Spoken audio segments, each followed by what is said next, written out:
l'Odyssée d'Homer. Mais où sont-elles? C'est pas vrai, ça. Ça, c'est papa. Il est très énervé, on dirait. Non, non, non, c'est pas le moment. Il court dans tous les sens. Elliot, tu n'as pas vu mes clés de voiture? On va être en retard. Il n'a pas de tête, il perd tout, ce papa-là. Non, papa, avec Oma, on n'a rien vu du tout. Oma, c'est le meilleur ami d'Elliot. C'est une peluche. Un petit lapin qui s'apprête à vivre une grande aventure. Bon, tant pis, dit papa en regardant sa montre. On n'a plus le temps. J'appelle un taxi. Le taxi est là. Papa attrape Elliot par la main. On y va. Attends, où est mon lapin? C'est bon, je l'ai, répond-il avant de s'élancer dehors. Au même moment, plus haut dans le ciel, des yeux noirs et avides s'ouvrent en grand. Attirée par le tumulte, Célina, la pie, la célèbre chapardeuse, vient de repérer une proie. Plus bas, elle aperçoit papa qui cale Elliot à l'arrière du taxi. Et là, sur le toit de la voiture, mais qui est-ce? Oh non, c'est Oma, posé et oublié par un papa trop pressé. Quand on vous dit qu'il n'a pas de tête, voilà qui fait l'affaire de Célina qui, ni une ni deux, fonce sur la pauvre peluche.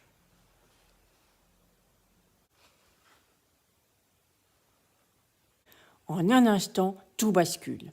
L'oiseau referme ses serres sur le lapin et l'emporte dans le ciel, au-dessus des maisons, au-dessus des routes, loin d'Elliot. Oma crie de toutes ses forces. « Elliot !» Mais trop tard. Déjà le taxi s'éloigne, tourne au coin de la rue et disparaît. Oma a très peur. Que va-t-il lui arriver? Ballotté au gré du vent, il frissonne et tremble de tout son corps. Le tonnerre gronde au loin, et bientôt ce sont des trombes d'eau qui s'abattent sur le pauvre lapin. Je crois que ça ne peut pas être pire, se lamente-t-il, quand soudain, un éclair claque juste sous leur nez. Prise de panique, la pie en oublie sa proie et lâche Oma qui, horreur, tombe comme une pierre. Ah! Splash! La peluche plonge dans l'eau et tourbillonne au milieu des bulles. C'est un monde étrange et coloré qui s'éveille alors. Méduses virevoltantes, poissons aux reflets d'argent, crabes, crevettes, anémones. Tous sont surpris par cet étrange visiteur qui atterrit maintenant sur le sable. « Aïe !» fait une voix.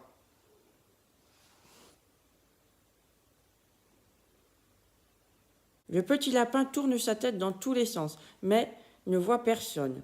« En dessous, espèce d'idiot, sous tes fesses !» Oma regarde entre ses jambes et aperçoit un coquillage enfoncé dans le sable. « Oups, pardon, s'excuse la peluche. »« Pousse-toi de là, allez, oust !» lui crie le coquillage.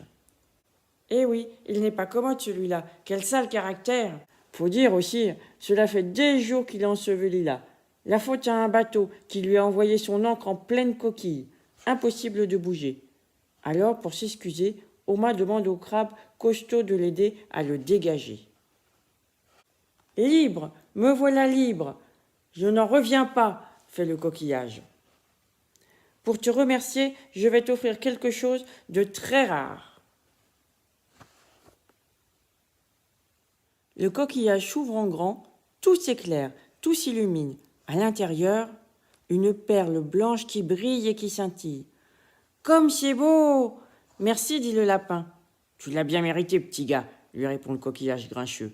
Plus grincheux du tout. « Mais au fait, et toi, que fais-tu là ?»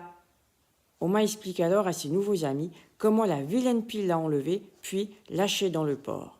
« Faut pas pleurer, moussaillon, » lui dit Jonas, le plus costaud des crabes costauds. « J'ai des amis en ville qui devraient pouvoir t'aider. Suis-moi. »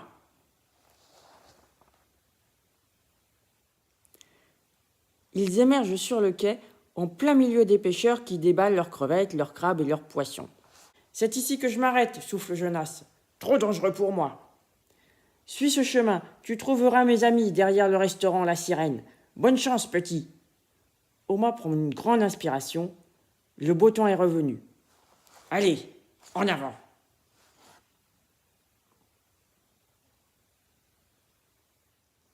Une grande ville, ça vous fait sentir tout petit, tout mini. Ça klaxonne, ça vous bouscule, ça vous marche dessus. Tout le monde crie, tout le monde s'énerve. Résultat, en un rien de temps, Oma se retrouve totalement perdu. Que lui a dit Jonas le crabe déjà? Ah oui, je dois trouver une sirène. Une sirène. Le petit lapin s'est arrêté. Il hésite. Quand soudain, une main le tire en arrière un grand coup. « Suis-moi, vite !» lui dit un petit grand tout sale en l'entraînant à l'abri. « Lâche-moi !»« Chut, regarde là-haut !» Là, dans le ciel, la pie, encore elle, toujours elle. Elle plane lentement en dessinant des cercles. « Tu l'as échappé, belle. Viens, ne traînons pas dans le coin. » Le gant entraîne le lapin au milieu des jambes des passants jusque derrière un restaurant au-dessus duquel se dresse une statue de sirène.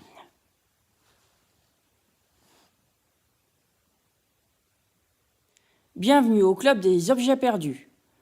Lentement, de derrière les cartons entreposés ici et là, une poignée d'objets plus insolites les uns que les autres apparaît. Ils regardent tous la peluche de leurs grands yeux étonnés. Tout comme lui, eux aussi ont été oubliés ou perdus. « Et toi, comment tu t'es retrouvé au milieu de la rue ?» lui demande-t-il. Oma raconte comment la pie s'acharne à vouloir l'attraper. C'est alors que, dans un coin sombre, une voix caverneuse s'élève. « Célina !»« C'est son nom, Célina !» grogne Latal le loup, le regard perdu dans ses souvenirs. « Vous la connaissez, monsieur ?» Latal est le plus ancien ici, explique le gant. Il est le seul à avoir réussi à s'échapper du nid de la pie. C'est vrai, mais à quel prix ? Confirme le loup en désignant sa jambe manquante. Ce cruel oiseau n'hésite devant rien pour construire son nid. Découragé et dépité, Oma s'assoit par terre la tête baissée. Rentrer à la maison, oui, mais par où prendre ? Surtout avec une telle menace. Ne t'inquiète pas, lui dit le loup, nous allons t'aider.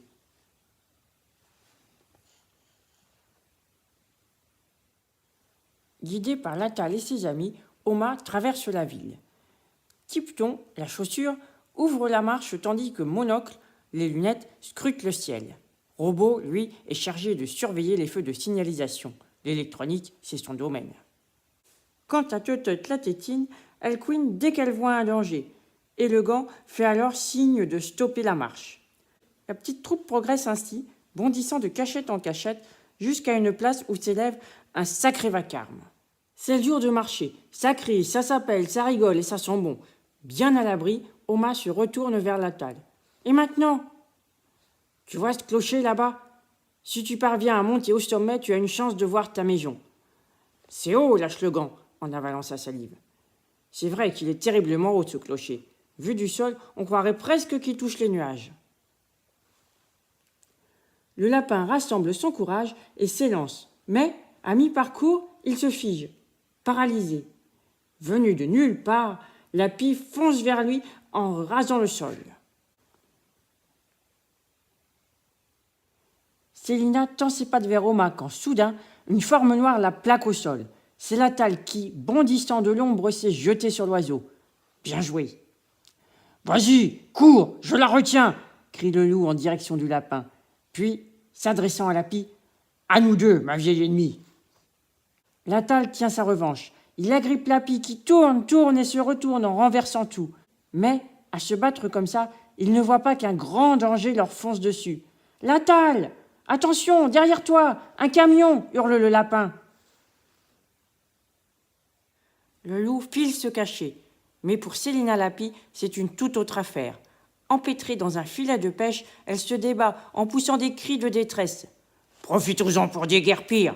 crie Latal en tirant son ami par le bras. « Non, elle n'arrivera jamais à se dégager à temps !» répond Oma en s'élançant vers l'oiseau qui s'agite frénétiquement. « Arrête, t'es fou, c'est trop dangereux !» « Calme-toi, Célina. J'essaye de te libérer. » La poussière soulevée par le camion les entoure déjà. Le bruit du moteur se rapproche. Son ombre les entoure. Voilà ! Et l'énorme monstre de métal passe dans un grand bruit. « Où sont-ils » demande le gant tout affolé. La poussière oblige l'Atal à se couvrir les yeux. Soudain, il pointe le doigt vers le ciel. Là, regarde, Célina, par l'enfer, elle emporte notre ami. C'en est fini de lui. Et dire qu'il a risqué sa vie pour la sauver. Oma n'en revient pas d'être encore entier. Mais le voilà maintenant à nouveau entre les serres de Lapi. Les paroles de l'Atal, le vieux loup tout rapiécé, lui reviennent en mémoire. Ce cruel oiseau n'hésite devant rien pour construire son nid. Celle-ci le dépose en douceur sur la plus haute branche d'un grand chêne, juste à côté de son nid, impossible de fuir. En sautillant, Célina se rapproche du lapin qui ferme les yeux, s'attendant au pire. Je te remercie, petit lapin. Oma ouvre un œil. Pourquoi? Eh bien, tu m'as sauvé la vie, et je ne suis pas une ingrate. Regarde, voici mon butin. Tout ce que je vole finit ici. Tu peux choisir ce que tu veux. Fais-toi plaisir, lui dit Célina, le torse gonflé par la fierté. Le lapin est sur le point de refuser lorsque son regard tombe soudain sur le plus inattendu des trésors. Ça alors, quelle surprise! Je sais exactement ce que je vais demander à Célina. Au milieu du nid reposent des clés de voiture. Mais attention, pas n'importe quelle clé de voiture, les clés de la voiture du père d'Eliott. C'était donc Célina qui les avait depuis tout ce temps, et ce pauvre papa qui courait dans tous les sens. « Tu as de drôles de goût, mais peu importe, je t'en fais cadeau de bon cœur, » lui dit Lapi. Quelques battements d'ailes plus tard, l'oiseau dépose doucement le lapin devant la porte de sa maison. Celui-ci a juste le temps de la remercier que déjà elle s'envole, effrayée par l'arrivée d'un taxi. « Eliott !» murmure Oma.